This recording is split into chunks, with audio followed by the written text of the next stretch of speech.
तो जय मसीह की मेरे प्रियो, इस नए वीडियो में आपका स्वागत करता हूं। पिछले वीडियो में मैंने कहा था कि मैं राई के दाने के विषय में कुछ बातों को ला के आपके सामने रखूंगा और इन बातों में परमेश्वर मेरी मदद करे बोलने में और आपको समझने में परमेश्वर का आत्मा मदद करे। मेरे प्रियो, बाइबल में राई के दाने को लेकर यीशु मसीह ने दो अलग अलग परिस्थितियों में इसका जिक्र किया है और उस दो अलग अलग परिस्थितियों में जब हम पाते हैं मत्ती, मरकुस, लूका में, तो हम क्रमशः उसको थोड़ा सा आज वर्णन करेंगे कि राई के दाने के विषय में यीशु मसीह ने दो अलग अलग परिस्थितियों में किस प्रकार से बातें की है। हम पहले जो संदर्भ है इस राई के दाने का जो दृष्टांत बताया गया है उसको मरकुस की किताब से लेंगे। मरकुस 4 अध्याय उसके अगर 30 से लेकर 34 पद में आप देखेंगे, मरकुस 4 अध्याय 30 से लेकर 34 पद तक ऐसा लिखा हुआ है। फिर उसने कहा, हम परमेश्वर के राज्य की उपमा किससे दे और किस दृष्टांत से उसका वर्णन करे। वह राई के दाने के समान है, जब भूमि में बोया जाता है तो भूमि के सब बीजों से छोटा होता है, परंतु जब बोया गया तो उग कर सब साग पात से बड़ा हो जाता है और उसकी ऐसी बड़ी डालियाँ निकलती है कि आकाश के पक्षी उसकी छाया में बसेरा कर सकते हैं। और आगे में 33-34 को भी इस प्रकार पढ़ सकते हैं। वह उन्हें इस प्रकार के बहुत से दृष्टांत दे देकर उनको समझ के अनुसार वचन सुनाता था और बिना दृष्टांत कहे वह उनसे कुछ भी नहीं कहता था, परंतु एकांत में वह अपने निज चेलों को सब बातों का अर्थ बताता था। यीशु मसीह ने अधिकतर बातों को आप जैसे जानते हैं दृष्टांतों को कहकर समझाया है। यहाँ भी ये राई का दाना एक दृष्टांत के रूप में यीशु मसीह ने बताया कि परमेश्वर का राज के विषय में अगर आप देखिएगा तो वहाँ बहुत सारी बातें मिलती है। मत्ती में, लूका में आप देखेंगे और इसे मरकुस में देखें तो वहाँ पर बहुत सारी बातें लिखी हैं कि परमेश्वर का राज किस प्रकार से है। वह मोती के समान है और वो उस बीज के समान है जो राई के दाने के बराबर है, और वो ऐसा धन है जो गाड़ा गया और किसी को वह मिला तो मारे आनंद के वह उस भूमि को उसने खरीद लिया। इस प्रकार से आप यदि परमेश्वर के राज के विषय में पढ़ना चाहते हैं तो बाइबल में आप इसे बखूबी पढ़ सकते हैं।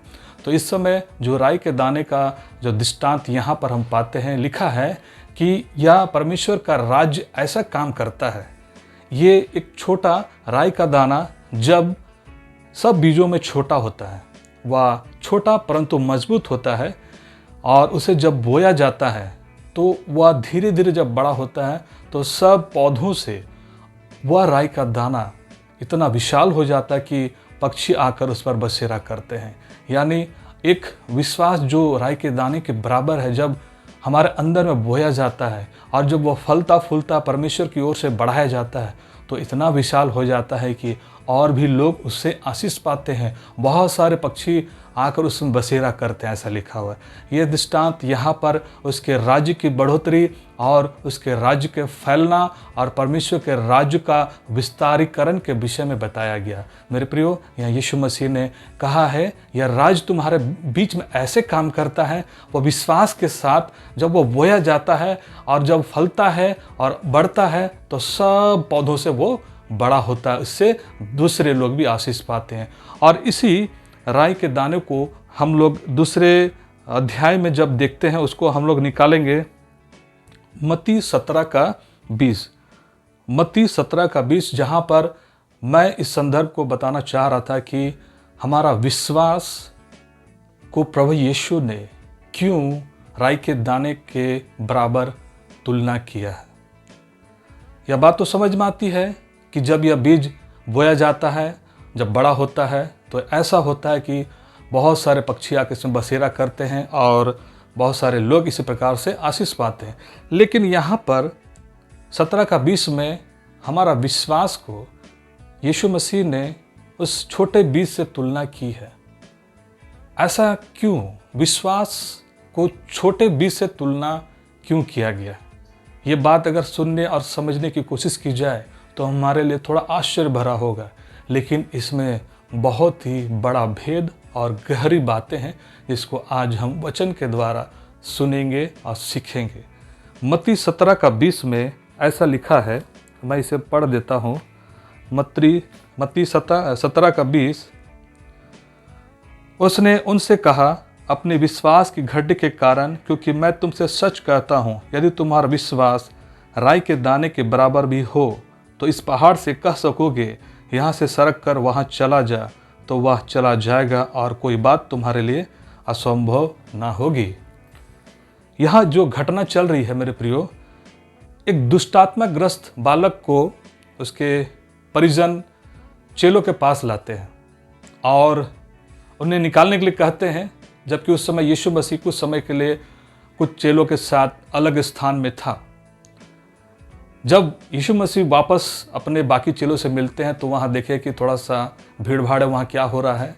तो देखा कि एक बालक जो दुष्टात्मा से ग्रसित है और उसके पिता ने उसे कहा, हे प्रभु, हमने इस बालक को तेरे चेलों के पास आए थे, लेकिन उन्होंने इससे दुष्टात्मा को नहीं निकाल पाया, और यदि आप कुछ कर सकते हैं तो इसके लिए करिए। यीशु मसीह ने बोला, ये क्या बात है भला कि कर सकता हूँ, विश्वास करने वालों के लिए सब कुछ हो सकता है। तब उसके पिता ने कहा, हे प्रभु, मेरे अविश्वास का उपाय कर। यही बात यहाँ घटना चल रही है, जहाँ पर यह बोला गया है, जो चेले लोग नहीं निकाल पाए उनको यीशु मसीह इस बात का भरोसा दिला रहे हैं कि विश्वास का जो हथियार है, विश्वास जो हमारे अंदर है, वो किस प्रकार से काम करता है। उसने कहा, यदि तुम्हारा विश्वास इस छोटे बीज के समान भी होगा तो तुम कहोगे कि पहाड़ तुम यहाँ से उखड़ कर चले जाओ। और दूसरे अध्यायों में लिखा है, दूसरे पुस्तकों में, अगर तुम इस पहाड़ से कहोगे उखड़ कर चले जाओ तो वह चला जाएगा, और तुम इस सहतूत से पेड़ से कहोगे उखड़ के चला जा तो चला जाएगा। यीशु मसीह ने देखा कि चेले उनको, जो दुष्टात्मग्रस्त बच्चे को लाया गया था, उसे कैसे निकाले होंगे। हम समझ सकते हैं कि जरूर कुछ ना कुछ ऐसी बातें रही होंगी जहाँ पर दुष्टात्मा से उसके चेले उन्हें नहीं निकाल सके। क्यों? आज भी हमारे मध्य में ऐसा ही विश्वास पाया जाता है। जब हमारे बीच में बहुत सारी बीमारी, तकलीफ, परेशानी आती है, या कैसे मतलब ऐसे लोग जब प्रभु के दास और प्रभु के लोगों के पास आते हैं, तो कई बार ये शंका हमारे मन में उत्पन्न हो जाती है। उस पहाड़ को, उस तूफान को देख करके, इतना बड़ा तूफान है, इतना बड़ा पहाड़ है, परेशानी, बीमारी के रूप में, पता नहीं मैं इसके लिए प्रार्थना करूं तो क्या ये जाएगा या नहीं जाएगा। मेरे प्रियो, यहीं पर यीशु मसीह ने उन अपने चेलों को कहा कि यदि तुम्हारा विश्वास इस छोटे से बीज के समान भी होगा तो ये हो जाएगा। हाँ प्रियो, आज भी हमारे मध्य में बहुत सारी ऐसी बातें जब आती हैं, इवन हमारे साथ खुद परिवार में भी, तो हम कभी कभी उस संदर्भ को याद करते हैं जब पतरस यीशु मसीह को झील में चलते हुए देखा। तो पतरस ने कहा, यदि प्रभु तू है तो तू मुझे आज्ञा दे कि मैं तेरे पास आऊं। यीशु मसीह ने कहा, तू मेरे पास आ। और पतरस उसे देखते हुए साइंस के और विज्ञान के विरुद्ध पानी में वो चलने लगा। यीशु मसीह स्वयं परमेश्वर का पुत्र है और उसके लिए कोई भी काम असंभव नहीं, लेकिन पतरस साइंस के विरुद्ध वो पानी में चलने लगा। ऐसा क्यों? एक विश्वास जो यीशु मसीह के बुलाहट पर उसने किया, और वो उसे देखा, भरोसा किया, और वो पानी में चलने लगा। मेरे प्रियो, कुछ देर चलने के बाद वो तूफान जो झील में उठ रही थी, उस ओर वो देखने लगा। देखने के बाद उसका भरोसा जो एक छोटे राई के दाने के बराबर रहा, वो वहां कमजोर पड़ा और पानी में डूबने लगा। यीशु मसीह ने कहा, तुम्हारा विश्वास कहाँ है? तब पतरस ने कहा, प्रभु, हे प्रभु, मुझे बचा। तब यीशु मसीह उसे अपने हाथ से थाम करके झील जो डूब रहा था उसको निकाला, बाहर किया। यही बात बिल्कुल सिंपल है, बिल्कुल हमारे लिए समझ में है कि यदि हमारा विश्वास जो यीशु मसीह पर है, जो कुछ भी कर सकता है, जो अद्भुत काम करने वाला परमेश्वर है, जो समुद्र को दो भाग करता है, चट्टान से फाड़ कर पानी निकालता है, आकाश से मन्ना और बटेर खिलाता है, वह मुर्दों को जिलाता, अंधों को आंखें देता, गूंगों को बोलने की और बहरों को सुनने की शक्ति देता है। हमारा विश्वास वहाँ यदि कमजोर होगा तो हम परमेश्वर के अद्भुत काम को देखने से वंचित रह जाएंगे। जब मार्था मरियम से यीशु मसीह ने कहा, यदि तुम मुझ पर भरोसा करोगे, तुम मुझ पर भरोसा करोगे तो तुम परमेश्वर के महान अद्भुत कामों को देखोगे। और उसने मुर्दे लाजर को जिलाया। आज हम और आप अगर यीशु मसीह पर विश्वास करके नया जीवन पाए हैं तो अपने विश्वास के स्तर को उस स्तर में लाए जहां यीशु मसीह हमें कहता है, तुम्हारा विश्वास इस छोटे बीज राई के दाने के बराबर हो, ताकि तुम जो कुछ कहो वह तुम्हारे लिए परमेश्वर पिता की ओर से हो जाएगा। आइए हम इसे वचनों के द्वारा देखते हैं और निकालते हैं। ये राई के दाने के विषय में अगर आप पढ़ना चाहते हैं तो मत्ती 17 का 20 में पढ़ सकते हैं, मरकुस 9 अध्याय में, लूका 9 अध्याय में पढ़ सकते हैं, जहाँ राई के दाने के बराबर का मतलब जिक्र है।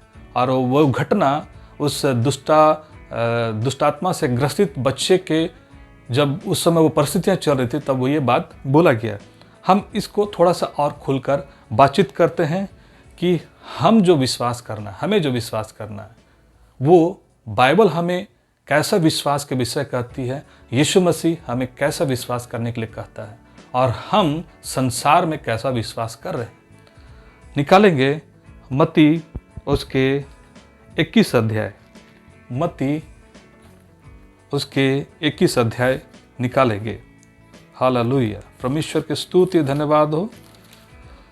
मत्ती 21 और उसके 22 में ऐसा लिखा हुआ है, और जो कुछ तुम प्रार्थना में विश्वास से मांगोगे वह सब तुमको मिलेगा।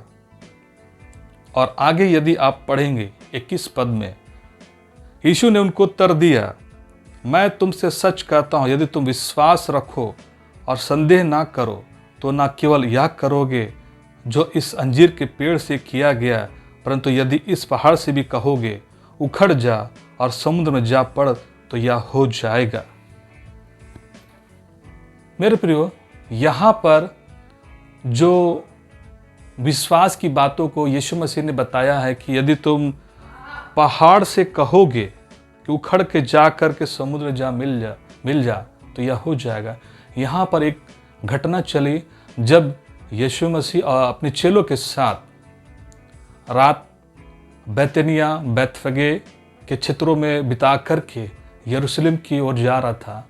तब रास्ते में उसे एक अंजीर का पेड़ मिलता है और उसे भूख लगती है, तो उसे देखता है कि इसमें कुछ फल होगा तो मैं खाऊंगा, परंतु जाता तो कोई फल नहीं पाता है।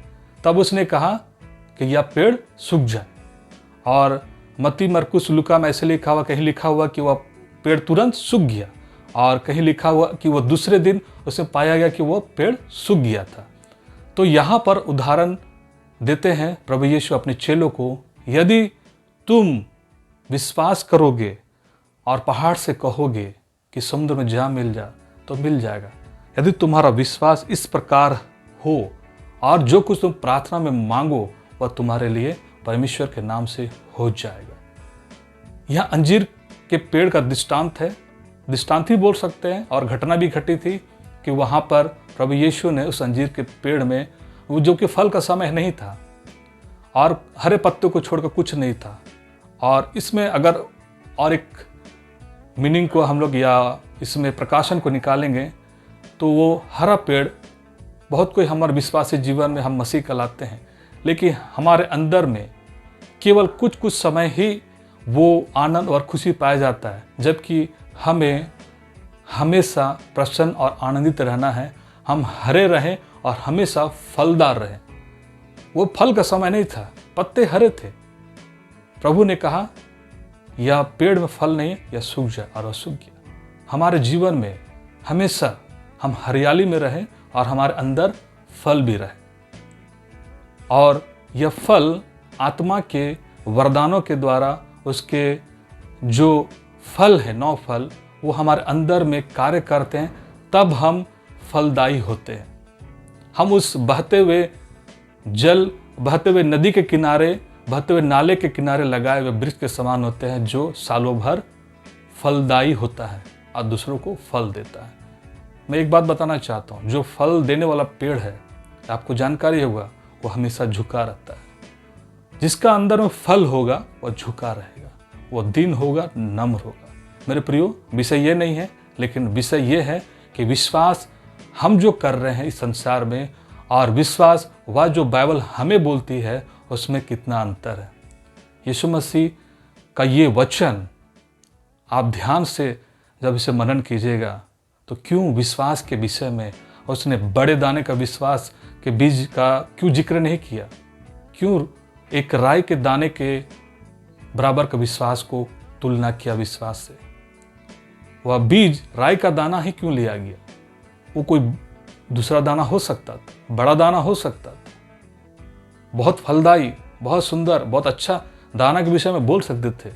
लेकिन संसार में हमें इस राय के दाने के बराबर विश्वास नहीं रहने के कारण हम अपने जीवन में, अपने परिवार में और लोगों के बीच में हम उन अद्भुत कामों को हम देख नहीं पाते, क्योंकि हम में वो विश्वास नहीं पाया जाता है। और हम लोग इस छोटे से विश्वास भी नहीं रखने के कारण से हम लोग निराश हो जाते हैं, हम हताश हो जाते हैं, डिप्रेस्ड हो जाते हैं। लेकिन परमेश्वर का वचन हमें कहता है, संकट के दिन तू मुझे पुकार, मैं तेरी सुनूंगा। हाँ प्रियो, आप भजन संहिता पढ़िए। जब आप कष्ट में, तकलीफ में हैं, अंधेरे में हैं और आपको अकेला लग रहा है, भजन संहिता पढ़िए और उन शब्दों को आप बराबर बराबर अपने मुंह से अंगीकार कीजिए। हो सके तो आप रूम में बंद होकर उस वचनों को मुंह से अंगीकार करें। पवित्र आत्मा आपको सामर्थ देगा उन वचनों की गहरी बातों को, उस अधिकार और सामर्थ को जो राजा दाऊद ने अनुभव करके कहा, तो वो आप कहने लगेंगे और अनुभव करने लगेंगे। जब इस प्रकार से हम विश्वास के कसौटी में मजबूत होते चले जाएंगे, तब जो कुछ हम प्रभु यीशु से मांगेंगे विश्वास के आधार पे, और वो मेरा वो विश्वास रहेगा जो इब्रानी 11:1 में कहता है, विश्वास अब अनदेखी वस्तुओं का प्रमाण और आशा की गई वस्तुओं का निश्चय है। आइए हम एक वचन को निकाल के पढ़ेंगे, फिर मैं इस संदेश को यहाँ विराम करना चाहूँगा। और वो संदेश मरकुस की किताब से ही है। वो वचन है मरकुस की किताब से, उसके 11 अध्याय उसके 20 से लेकर उसके 25 तक पढ़ेंगे। मरकुस 11 का 20 से लेकर 25 तक। फिर भोर को जब वे उधर से जाते थे तो उन्होंने उस अंजीर के पेड़ को जड़ तक सूखा हुआ देखा। पतरस को यह बात समझ आई और उसने उससे कहा, हे रब्बी, देख, यह अंजीर का पेड़ जिसे तूने श्राप दिया था सूख गया है। यीशु ने उसको उत्तर दिया, परमेश्वर पर विश्वास रखो। मैं तुमसे सच कहता हूँ, जो कोई इस पहाड़ से कहे तू उखड़ जा और समुद्र में जा पड़ और अपने मन में संदेह ना करे, वरन प्रतीति करे कि जो कहता हूँ वह हो जाएगा, तो उसके लिए हो जाएगा। इसलिए मैं तुमसे कहता हूँ कि जो कुछ तुम प्रार्थना करके मांगो तो प्रतीति कर लो कि तुम्हें मिल गया और तुम्हारे लिए हो जाएगा। और जब कभी तुम खड़े हुए प्रार्थना करते हो तो यदि तुम्हारे मन में किसी के प्रति कुछ विरोध हो तो क्षमा करो, इसलिए कि तुम्हारा स्वर्ग पिता भी तुम्हारा अपराध क्षमा करे। और यदि तुम क्षमा ना करो तो तुम्हारा पिता भी जो स्वर्ग में तुम्हारा अपराध क्षमा ना करेगा।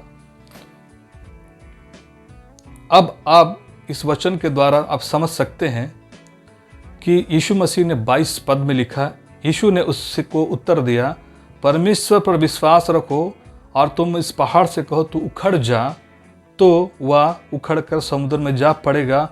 और तुम मन में संदेह ना करो और प्रतीति करो कि वह तुम्हें मिल गया है, वह तुम्हारे लिए हो जाएगा। एक वचन बताता, जब हम परमेश्वर की इच्छा के अनुसार कुछ मांगते हैं तो परमेश्वर उसको पूरा करता है। हमारी प्रार्थना कभी ऐसी नहीं होनी चाहिए जो परमेश्वर के विरोध की बात है।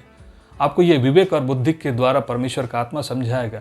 जो प्रार्थना हम करते हैं, जो विश्वास की घोषणा करते हैं, उसमें ऐसी बातों को आप सम्मिलित ना करें जो परमेश्वर की इच्छा विरुद्ध है। कई बार मैंने इस बात को देखा है कि लोग कहते जब उसको कोई बीमार, उसके बेटे बीमार होते हैं, कोई बीमार में पड़ा हुआ है, तो भावनात्मक बातों में आकर कहते हैं कि इसकी सारी बीमारी मुझे लग जाए और वह चंगा हो जाए। मैंने भी एक बार इस तरह की प्रार्थना की थी मैं अपने बच्चे के लिए।